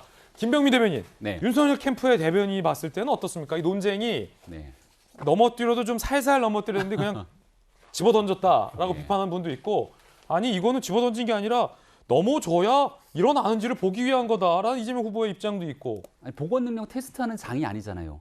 저는 뭐 학대라는 표현에 대해서는 이재명 후보가 얼마든지 반박을 할 수 있다고는 생각하지만 일반적인 시민들이 가서 저 장면이 보건 능력 테스트한 장이 아니었어요? 저기에 대해서는 박람회 장이지 않습니까? 그거를 여기에 대해서 일반 시민이 가갖고 보건 능력을 테스트한다고 집어던지거나 이렇게 하게 되면 그 내용에 대해서 옆에 있는 사람들이 저건 시민들이 그냥 보건 능력 테스트를 하려고 하는구나 이렇게 바라볼 수 있겠습니까? 오히려 문재인 대통령의 모습과 같이 이 비교돼서 회자가 되는 건 여기에 대한 태도의 문제일 거라고 생각하는데요. 이거를 막무가내로 로봇에 대해서 이 기술에 대한 내용들을 보건 능력 테스트라는 이름을 빌어서 이렇게 집어던졌던 태도에 대한 문제를 삼고 있는 것이기 때문에 그런 측면들이 있어서 조금 보기 불편하셨다면 앞으로 조심하겠다 정도에 대한 언급을 하면 오히려 다 지나갈 일이 아니었을까라고 생각합니다. 자, 이 의견에 대해서 전재수 의원님도 좀 한마디 해주셔야죠, 그럼. 아니, 제가 살다 이제 동물 학대 이야기는 들어봤어도 로봇 학대라는 이야기는 제가 들어보지를 못했고요. 그런 측면에서 좀 악의적이죠. 왜냐하면 이전에 노무현 대통령이 후보일 때도 계단 올라갈 때 2칸, 3칸을 한꺼번에 올라가니까 왜 한 칸씩 안 올라가고 2칸, 3칸을 계단을 한꺼번에 올라가냐, 좀 가볍지 않냐, 이런 이제 비판을 한 것이 이제 제가 연상이 되는데 저것은 분명히 말씀을 드리지만 넘어진 로봇의 복원력을 테스트하는 겁니다. 저기 복원 테스트장이었다? 그럼요. 로봇 기술이 이미 엄청나게 많이 진화를 했거든요. 그렇기 때문에 넘어진 로봇이 다시 자기 힘으로 일어나는 그 복원력을 테스트하는 것이기 때문에 오히려 그 복원 능력을 제대로 보여주는데 이재명 후보가 좀 이바지했다. 저것은 근거 없고 좀 악의적인 공격이 아닌가 이런 생각이 듭니다. 자, 이번엔 저희가 준비한 3번째 이야기를 시작할까 하는데요. 검찰의 대장동 의혹 수사가 벌써 한 달째 진행되고 있는데 검찰의 수사 결과는 기간에 비해서 부실하다는 많은 조간신문들의 지적이 오늘 나오고 있습니다. 황 사장에 대해서 저희 채널A가 황 사장과 유한기 씨의 사표 종용 관련 녹취록을 단독 입수해서 보도해드렸죠. 검찰이 황 사장을 다시 불러서 의견을 들었습니다. 그 황 사장이 귀가하면서 취재진 앞에 언론 앞에 모습을 드러냈습니다. 황 사장입니다. 공모지침서에서 초과이익 환수조항 삭제된 거랑 그 공사 이익이 바뀐 부분 뭐 이런 부분 조사하셨다고 합니다. 아니 전반적으로 뭐 하여튼 공모지침서를 제시하거나 한 게 있나요? 검찰 쪽에서? 없어요. 그런 내용 거 같은 없어요. 거는? 그냥 설명만 제가 했어요. 어떤 설명을 했어요? 아니 공모지침서 내용이 아니고 오늘 아니면 사퇴 과정에 있었던 예. 사퇴 과정. 예. 조금만 더 아니 그만 너무 오래 기다려가지고 얘기하면은 하여튼 그런 내용이에요. 사퇴 과정 둘러싼 부분이었죠. 예. 억울한 부분이 많다 뭐 이런 거예요. 예, 그렇습니다. 예. 자, 저희 녹취록 보도로 이 부분도 역시 이재명 후보 측과 야당 측의 논쟁과 설전이 있었습니다. 각각의 입장에 대해서 저희 채널A와 저희 김제 돌직구쇼는 균등하게 소개를 해드리고 나오신 패널들의 의견도 모두 다 각자의 입장에 대해서 저희가 충실히 보도해드리려고 노력을 하고 있다는 점 말씀드리겠고요. 황 사장의 녹취록 보도에서는 왜 사표를 종용했는가와 관련된 여러 의문들이 제기됐고 이 황 사장의 주장에 따르면 공모지침서가 내가 결제한 공모지침서의 내용을 누군가가 조작했다, 누군가 변경했다라고 황 사장은 주장을 하고 있습니다. 이재명 후보는 그거 황 사장이 주장은 사실이 아니다라고 반박하고 있는데 바로 이 대목이 오늘의 논쟁거리입니다. 함께 보시죠. 그 공문을, 그 공모 지침서를 과연 누군가 조작 내지 변경을 했을까 아닐까? 사실 공방, 진실 공방입니다. 배임 의혹 혐의와 연결이 되기 때문에 논쟁이 일고 있는데 황 사장의 주장 먼저 살펴보면 2015년 이사회에서 의결했던 내용과 다르다. 내가 알고 있었던 내용과 다르다. 공개된 공모 지침서를 보니 성남시의 사업 이익이 1,822억으로 변경돼 있었다. 이거 누가 고친 거다. 수뇌부 이사회 의결 내용과 다르다. 라고 황 사장은 주장을 합니다. 저거를 1,800억으로 고정해놨기 때문에 화천대유 측이 막대한 이익을 가져갈 수 있게 된 것이다. 황 사장의 주장입니다. 이에 대해서 이재명 후보 측은 이렇게 반박합니다. 공모 지침서에 1,822억 숫자 안 나온다. 전자결제 시스템이라 속지가리. 그러니까 겉표지는 그대로인데 내용만 누가 바꿔치기 한 거. 황 사장이 주장한 거잖아요. 이거 속지가리 할 수 없다. 반박을 하고 있습니다. 치열하죠? 자, 그러자 황 사장의 재반박. 파급자부터 결제가 시작되니 올라올수록 전자결제 시간이 늦어져야 되는데 결제 시간 구분돼 있지 않다. 그 부분이 석연치 않다. 확인해봐야 한다라는 주장까지 나섰습니다. 자, 요거는 우리 또 언론인 출신, 기자 출신의 김수영 교수님의 의견 좀 한번 들어봐야 되는데 양측의 주장의 핵심이 뭡니까? 뭐가 다른 거죠? 그러니까 황무성 사장은 당초 자신이 결제했던 공모 지침서에는 1,822억으로 어떻게 보면 성남시의 수익이 고정된 게 아니었다. 당초 원래 황무성 사장은 이런 식으로 고정된 수익을 성남시가 가져가게끔 설계되는 거에서 반대했던 것으로 알려져 있잖아요. 그래서 자기는 원래 성남시가 50% 이상의 수익을 가져가는 것을 찬성했었고 자기가 결제한 문서도 그런 내용이었는데 지금 보니까 최종적으로 지금 수사가 들어가고 있는 그 결제 문서를 보니 고정적으로 이익이 그냥 확정되어 있는 거더라. 그렇기 때문에 내가 결제한 게 아닌 것 같다. 아무래도 중간에 내용이 바뀐 것 같다라는 식으로 누군가가 일부러 바꿨다는 거죠. 그런 거를 이제 황무성 사장실에서 주장하고 있는 것이고 지금 이재명 후보 측에서는 당초 공모 지침서에 그렇게 수익 액수가 1,822억으로 확정되어 있지 않았고 사실 전자결제이기 때문에 속지가리 내용만 싹 바꿔치기 하는 게 불가능하다고 주장을 하고 있습니다. 여기에 대해서 다시금 황무성 사장은 아니다. 전자결제라 하더라도 뭔가 조작의 의심이 있다. 왜냐하면 이렇게 결제를 올릴 때는 제일 이제 말단 그 담당자가 올리면 중간 간부가 또 결제를 하고 그걸 또 사장이 결제하는 식으로 여러 사람의 결제를 거치게 되어 있는데 그 결제 시간이 다 달라야 되고 다 이렇게 지연되게 제일 마지막에 결제한 사람의 시간이 가장 늦게 결제가 돼야 되는데 이 결제 시간이 분명히 구분되어 있지 않다는 거예요. 그렇기 때문에 어쩌면 이런 부분을 확인해 보면 분명 이게 전자결제라 할지라도 어떤 조작의 가능성이 있다라는 것을 여전히 얘기하고 있는 건데요. 사실 지금 여러 가지 정황을 볼 때 물론 뭐 앞으로 수사가 더 진척돼야 하겠습니다만 지금 여러 가지 이런 설계 자체에서 인위적인 조작이 있었고 어떻게 보면 어쨌든 성남시가 공익이 더 환수되지 못하고 적은 돈만 가져가고 나머지의 막대한 돈이 민간업자에게 가게끔 여러 가지로 조작된 혹은 설계된 일부러 그렇게 만들어진 정황들이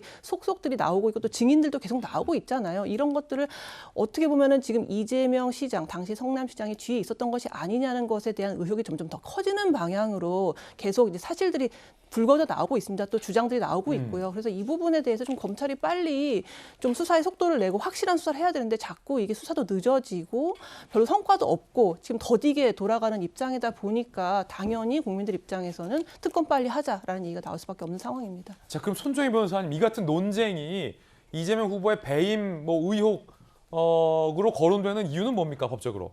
일단 황무선 전 사장이 이야기하는 것은 내가 성남도시개발공사 사장이었다가 무언의 압박 그리고 명시적인 어떤 그 압박을 통해서 사퇴를 하게 된 계기가 혹여라도 이런 초과이익 환수와 관련해서 이 조항을 성남도시개발공사 측에서 어떤 결정을 할 때 내 의사에 반해서 다른 사람이 들어와서 배임의 어떤 고의를 가지고 특정 이익을 업체에게 주려고 나를 밀어낸 거 아니냐 이런 취지의 주장을 하기 위해서 저런 주장을 하고 있다라고 보시면 될 것 같고요.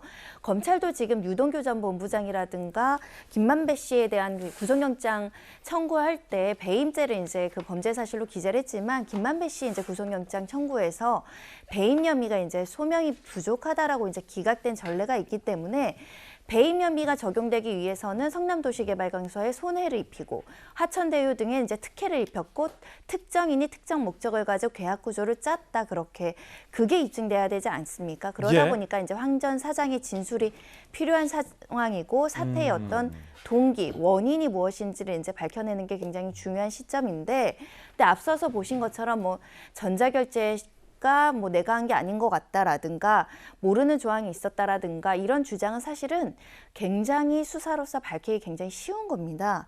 왜냐하면 모든 것이 지금 공문서이고 공전자기록이기 때문에 이것을 위조하거나 변조한다면 그 자체가 범죄가 될 수 있어서 누구 말이 사실인지는 쉽게 확인이 될 수 있을 것인데 황 전 사장도 지금 뭐 확인해 봐야겠다 그런 것 같다 이런 추측성 근거 없는 어떤 추측을 얘기하고 있어서 이 말을 그대로 받아들이긴 어렵지만 이 또한 이 주장이 나온 이상 검찰이 조사할 수밖에 없고 굉장히 간명하게 확인되는 사실이기 때문에 곧 확인될 것이다 보셔야 될 것 같습니다. 자, 이 가운데 양측의 어떤 논쟁이 있는 가운데 이재명 후보는 국감에서도 줄곧 유동규 씨와의 각별한 인연이 아니다, 내 최측근이 아니다라고 관계에 대해서 부인을 한 바 있습니다. 그런데 오늘 한 조간신문의 취재에 따르면 유동규 씨가 대장동 주민들에게 유동규의 말은 시장님의 말이다 라는 식의 언급이 운운됐다라는 보도가 나오고 있습니다.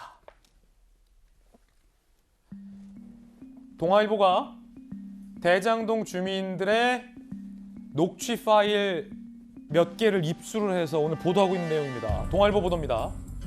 자, 동아일보 보도 내용을 따르면 유동규 씨와 면담 당시 대장동 추진위원장, 주민이죠. 주민이 참여하는 민관 개발 약속은 왜 지키지 않느냐라고 대장동 주민이 항의하는 거예요. 그러자 유동규가 주민 손에 없을 것이다. 내 말이 시장 뜻이다. 저거 사실은 기획본부장 선에서 저렇게 할 수 없는 얘기예요. 만약에 진짜 유동규가 이재명 시장과 매우 밀착된 이재명 시장의 뜻을 수행하는 수족처럼 굴었다 하더라도 저런 말을 함부로 할 수 없는 거고, 그게 아닌데 자기가 이재명 시장의 이름을 팔아서 저런 말을 했다면 그건 더더욱 온당치 않은 발언이 나온 겁니다. 내 말이 시장의 뜻이다. 이거 아무나 할 수 없는 말이죠. 그러자 주민은 이재명 시장은 면담 요청 받아들이지 않고 만나주지 않는다라고 얘기합니다. 그러자 재차 내 말이 곧 시장의 뜻이다. 믿으라. 약간 교주 비슷한 그런 말 같지 않습니까? 그런 느낌 들어요. 언뜻 내 말이 곧 뭐 신의 뜻이다. 믿어라. 뭐 약간 이런 말. 재차 강조를 하는 거죠. 동아일보가 입수한 녹취록에 따른 보도입니다. 대장동 개발 추진위 관계자들.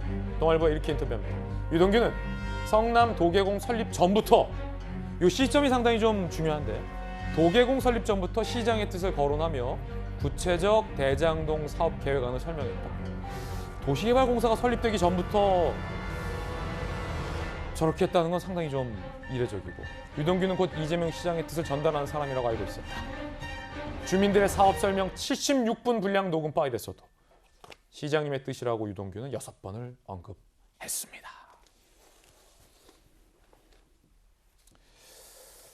자, 대장동 원주민들의 녹취록도 준비가 되어 있습니다. 들어보시죠. 그렇게 쫓아다니면서 시장이 되면 무조건 일사천리로 사업 진행하게 도와준다 그랬는데 당선이 되자마자 손바닥을 뒤집으니까 면담을 신청해도 받아주지도 않고 유동규 본부장한테 가라. 당신이 어떻게 책임지냐니까 내 말이 시장 말이다. 내 말이 이재명이 말이니까 믿고 기다려라. 이렇게 된 거예요. 국감에서 공개된 녹취록과 오늘 저희 동아일보가 입수해서 보도한 녹취록은 다른 녹취록인데, 다른 동아일보의 녹취록에서도 유동규가 조금 전에 봤던 것 같은 얘기를 했다는 건데, 자, 두 분의 의견이 궁금합니다. 먼저 김병민 대변인. 네. 이재명 후보는 유동규 씨를 대상으로 여러 직원 중에 한 명의 일탈인 것처럼 꼬리 자르기 치부를 했지만 이미 많은 녹취록에서 유동규 씨가 얼마나 이재명 당시 시장과 가까웠던 인물인지는 녹취 등을 통해서 드러나지 않습니까? 황무성 사장의 이 녹취록에서도 유동규 씨의 명을 받은 것처럼 유 본부장이 이 사장을 찾아가서 그 직을 내려오라고 하는 내용들까지 다 나타나고 있는 상황이기 때문에 과연 이재명 후보는 시장으로서 이런 일들을 몰랐겠는가라고 반문하지 않을 수가 없습니다. 이렇게 많은 녹취록과 사람들의 주변에 있는 얘기를 통해서 이재명 시장의 이름을 팔고 유동규 본부장이 저렇게 행동을 하고 있는데 그 내용을 아무것도 모르고 있었다면 이재명 후보가 당시 시장으로서 정말이지 무능했던 것 아니냐 이렇게밖에 지적할 수 없는 것 아니겠습니까? 그리고 시간이 흘러서 2018년도 경기도지사에 당선되고 나서는 관광공사 사장까지 임명하게 되는 등 가깝고 두터운 친분관계를 보여줬는데요. 이재명 시장의 뜻인 것처럼 진짜 그 뜻을 받들어 유동규 씨가 움직였다면 이것은 범죄 행위에 가까운 심각하고 중차대한 내용일 것이고요. 만약 이런 내용들을 모르고 있었다면 이렇게 주변에 있는 인사를 관리하지 못했던 무책임에 대한 내용이 과연 대한민국 대통령 후보로서 자질과 자격이 있느냐라는 질문 앞에 놓이게 될 것 같습니다. 자, 윤석열 캠프의 주장입니다. 자, 이에 대해서 전재수 의원님 어떻게 봅니까? 유동규 씨가 이재명 시장과 친하지도 않았고 황 사장의 사퇴 종용에도 이재명 시장이 전혀 관여하지 않았다는 게 이재명 후보의 주장이잖아요. 그런데 유동규는 왜 곳곳에 대목마다 시장의 뜻을 이렇게 언급하고 다닙니까?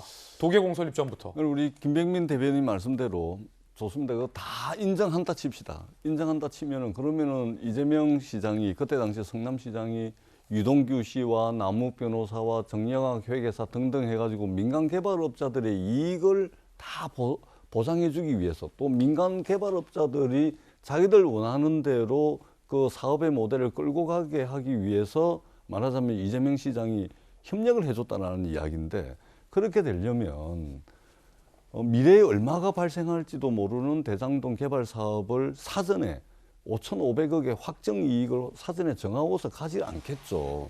민간업자들의 개발 이익을 보장을 해주려면 5,500억의 성남시 몫을 확정하지 않고 오히려 5,500억을 500억, 50억, 5억으로 줄여서 가겠죠. 그래야 민간 개발업자들의 이익을 최대한 보장을 해주는 거 아니겠습니까? 근데 이미 남욱 변호사라든지 김만배 씨라든지 이런 분들이 저 재판을 통해 가지고 재판정에서 이재명 시장은 우리 몫을 강탈해간 공산당이다 이렇게까지 이야기를 한 거 아닙니까? 그렇기 때문에 여러 가지 뭐 정언 가지고서 이래저래 조각조각을 가지고서 이재명 지사와 배임의 혐의라든지 이런 것들을 엮으려고 하긴 하지만 결국 이 대장동 개발 사업의 핵심은 뭐냐면 돈 받은 세력, 경제적 이득을 본 세력, 금전적 이득을 본 세력이 이 사건의 몸통이자 뿌리다. 이 말씀을 다시 한번 드리도록 하겠습니다. 검찰이 참 답답한데요. 예. 김만배든 남욱이든 이분들이 어마어마한 돈을 배당을 받았습니다. 계좌 추적을 해야 됩니다. 이분들이 돈을 받아서 이분들의 돈이 어디로 갔는지 예를 들면 국민의힘의 5선 국회의원을 했던 원유철 의원이 자문료를 받았는데 그럼 자문료 받았으면 뭔가 일을 했을 거 아닙니까? 곽상도 아들이 50억을 받았는데 그럼 곽상도 아들이 무슨 일을 했는지 이 자금 흐름을 추적하고 돈 받은 사람들이 이 대장동 개발 사업에서 무슨 역할을 했는지만 밝히면은 이건 끝나는 겁니다. 그런데 검찰이 지금 계좌 추적 안 하는 것을 저는 이해를 할 수가 없다는 말씀을 드리도록 하겠습니다. 유동규 등이 이재명의 이름을 팔고 다닌 거다라는 주장이셨습니다. 자, 검찰 얘기가 양측에서 나왔습니다. 양측 모두 다 지금 검찰 수사에 대해서 불만이 있는 것 같습니다. 하지만 또 특검은 합의를 못하고 있는 것도 흥미롭군요. 검찰 수사 한 달, 성과는 있었을까요? 유동규만 구속, 배임 혐의는 거기서 또 제외됐고요. 김만배 기각, 남욱 구속영장 청구도 못했고 정영학 최근에나 피의자 신분으로 전환을 했습니다. 검찰이 한 달째 빈소지라는 얘기가 나오고 있습니다. 시장님 명을 받아서 황무성 사퇴, 녹취록까지 공개됐는데 윗선 수사는 제자리다. 성남시청 시장실 압수수색했지만 늦장 압수수색, 유의미한 자료 확보에는 실패했다. 50억 클럽 의혹 관련해서도 대가성 입증이 지금 난항을 겪고 있다라는 검찰 수사 한 달. 과연 시청자 여러분들은 어떻게 생각하십니까? 자, 최순실 씨가 옥중에서 검찰 수사를 이렇게 비판했습니다. 이렇게 수사하면 나도 무죄다. 나도 좀 이렇게 수사하지 이랬냐, 뭐 이거죠? 어린 딸아이 젖불리는 병실에서 압수수색하더니 대장동 관계자들은 왜 똑같이 악랄하게 안 하냐. 당시 박 특검이 혐의 정해놓고 진행했던 수사 방법과는 완전 다른 방향으로 보여주기식 수사를 하고 있다. 국정농단 수사했던 잣대와는 너무 상반된 검찰 수사 방식에 가슴이 터질 것 같아 이 글을 쓴다. 특검을 통해 똑같이 수사해라. 이런 검사들이 국정농단 사건을 수사했다면 나는 무죄 나왔을 것이다. 라고 주장을 하기도 했습니다. 김수영 교수님, 그러니까 최소원 씨의 말을 우리가 맞고 최서원 씨 말이면 의미 있다 이런 취지가 아니라 최서원 씨마저 비판을 하고 있는 검찰의 수사 이거 어떻게 해야 되냐 이 말인 거예요. 그러니까 최서원 씨 같은 경우에는 본인이 이제 조사를 받을 때 굉장히 강하게 조사를 받았던 모양입니다. 그래서 뭐 본인이 가장 치욕스러운 날이었다라고까지 얘기를 하고 있어서 본인이 수사받았던 걸 생각하면 지금 수사가 진행되고 있는 속도라든가 내용을 볼 때 너무 더디다는 생각이 들겠죠. 특히 이제 박영수 특검 같은 경우에 지금 이 사건에 어느 정도 연루가 되어 있는데 박영수 특검은 굉장히 상징적인 인물이잖아요. 어떻게 보면은 그 최순실 씨와 박근혜 전 대통령을 엄청나게 구형을 해서 감옥에 보냈던 인물이기 때문에 우리는 그때서야 이제 촛불을 든 시민들은 뭔가 정의가 구현됐다고 생각했는데 알고 보니 그 박영수 특검이 이러한 사건에 연루되어 있었다는 걸 봤을 때 굉장한 배신감과 분노를 느꼈단 말이에요. 도대체 누가 누구에게 정의를 이야기하고 판단하는 것인가에 대해서 많은 사람들이 굉장히 의문을 갖고 있거든요. 그래서 그 당시에 촛불을 들었던 시민들에 대한 어떤 예의상이라도 검찰은 굉장히 강도 높게 이 사건을 빠른 속도로 수사해야 된다는 생각이 듭니다. 김수영 교수님의 의견 들어봤습니다. 그런가 하면 김종인 전 비대위원장이 이렇게 말했습니다. 대장동 의혹 가지고 있는 사람이 뭘 할 수 있겠나. 이재명은 대장동 의혹에 묶여 문재인 정부에서 벗어날 수 없는 상황이다. 중도층은 이재명을 지지하지 않을 것이다. 라고 입장을 밝혔습니다. 전재수 의원님 짧게 이 의견에 대한 반론성의 입장 좀. 저는 이제 김종인 전 위원장님 좀 피곤합니다. 킹메이커 하시는데요. 사실은 킹을 만들어 본 적은 없고 킹이 될 만한 쪽에 이제 뭐 선거대책위원장을 쭉 맡아왔다고 생각을 하고요. 좀 피곤하다는 생각이 듭니다. 이제 그 정말로 대한민국을 생각을 한다면 정치권 전반에 대한 조언이나 또는 원로로서 역할은 가능할지는 몰라도 특정 캠프, 특정 후보를 위해서 마치 또 킹메이커인 것처럼 그러나 킹을 만들어 본 적은 없습니다. 킹이 될 만한 가능성이 가장 높은 쪽에 서서 조언을 해줬다.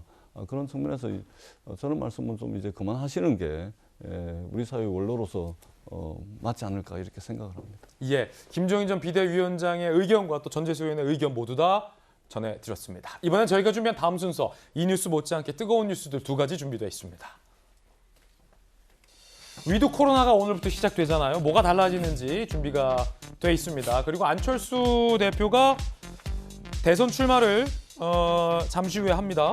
세 번째 대선 출마가 되겠군요. 자, 먼저 651일 만에 일상 회복의 첫 발을 내딛게 되는데 기대도 되고 걱정도 사실 많습니다. 위드 코로나 뭐가 달라질까요? 오늘부터입니다. 오늘부터 4주간 단계적 일상 회복의 1단계 시행이 되고 일단 모일 수 있는 인원수가 달라집니다. 지금까지는 뭐 4명, 6명, 8명. 근데 수도권 10명. 와. 비수도권 12명. 와. 코로나 아니더라도 사실 저렇게 모이기 쉽지 않은데 10명, 12명. 사실상 만날 수 있는 사람 다 만날 수 있게 된 거죠. 회식도 가능해진다는 얘기예요, 이거. 그죠? 식당, 카페는 24시간 영업이 가능해집니다. 우리 자영업자들 입장에서는 야, 드디어 좀 뭔가 숨통이 트일 때 하지만 방역 우리 좀 조심해야 됩니다. 마스크도 쓰셔야 되고 영화관, 야구장에서도 취식이 가능하다. 야구장에 치맥이 가능해지고 영화관에 팝콘이 가능해진다. 지금까지 안 됐거든요. 그리고 노래방 갈 수 있고요. 목욕탕, 헬스장 가능해집니다. 다만 방역 패스가 적용이 된다라는 얘기가 드릴 수 있겠습니다. 자영업자들 입장에서는 숨통이 트이는 거고 우리 국민들 입장에서도 조심조심 일상을 회복할 수 있다는 긍정적인 의미가 있습니다. 하지만 이 장면을 보면 한편으로는 우려가 됩니다. 어제가 할로윈이었는데 이태원의 할로윈은 너무 위험했습니다. 할로윈 한번 제대로 즐겨보자 해서 갑자기 오게 됐어요. 생각보다 사람 많았고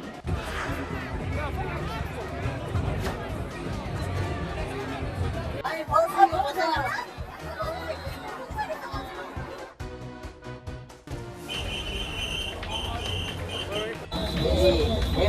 한다는 거 이렇게까지 해야 하나 사람들 어땠다 해서 왔는데 경찰이 나오네요.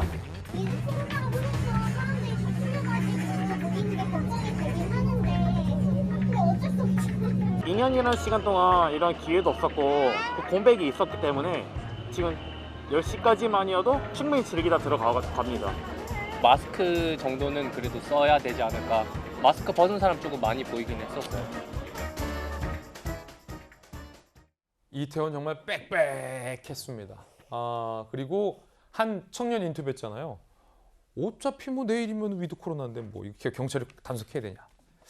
자, 이런 마인드가 좀 걱정된다는 거예요. 코로나 확진자 수가 그걸 반증해주고 있습니다. 함께 보시죠. 사실 오늘 발표된 건 1,686명이지만 주말이었잖아요. 그제까지가 2,000명이 내일이 넘었었기 때문에 상당히 걱정스러운 대목입니다. 그리고 평균 확진자 수도 주 단위로 계속 늘고 있죠. 1,500, 1,300, 1,800에 3일 연속 2,000명대가 나왔다는 것. 손정혜 변호사님,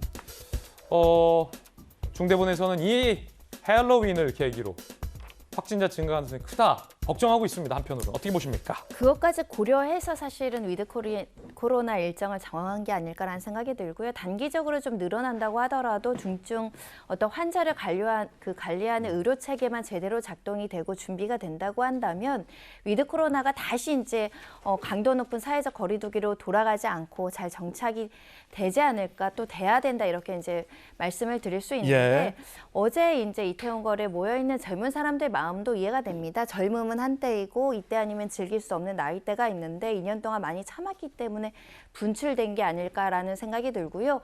그것도 고려해서 방역 업무를 철저하게 해야 되는 게 당국의 입장이 돼야 되지 않을까 생각이 들고, 다만 위드 코로나가 되더라도 사실 학교는 여전히 11월 22일까지 전면 등교는 아직은 못하고 있는 실정이거든요. 아이들 생각해서, 학교 생각해서, 또 수능 지금 준비하는 고3 생각해서 이 파티나 이런 거 할 때 방역 지침은 꼭 지키셔야 되지 않을까 합니다. 자, 두 번째 소식은 안철수 대표의 대권 출마 소식입니다. 마침 지금 대선 출마 선언을 합니다. 대통령 선거가 다가옵니다. 그러나 국민들은 뽑을 사람이 없다고 한탄합니다. 문재인 대통령 5년 동안 우리는 얼마나 가슴 졸이며 살았습니까? 눈만 뜨면 거짓과 선동, 무능과 비리가 온 나라를 덮었습니다. 정권 유지를 위해 국민을 편갈라 나라를 싸움판으로 만들고 약자를 보호한다면서 오히려 약자를 더 가난하게 만들지 않았습니까?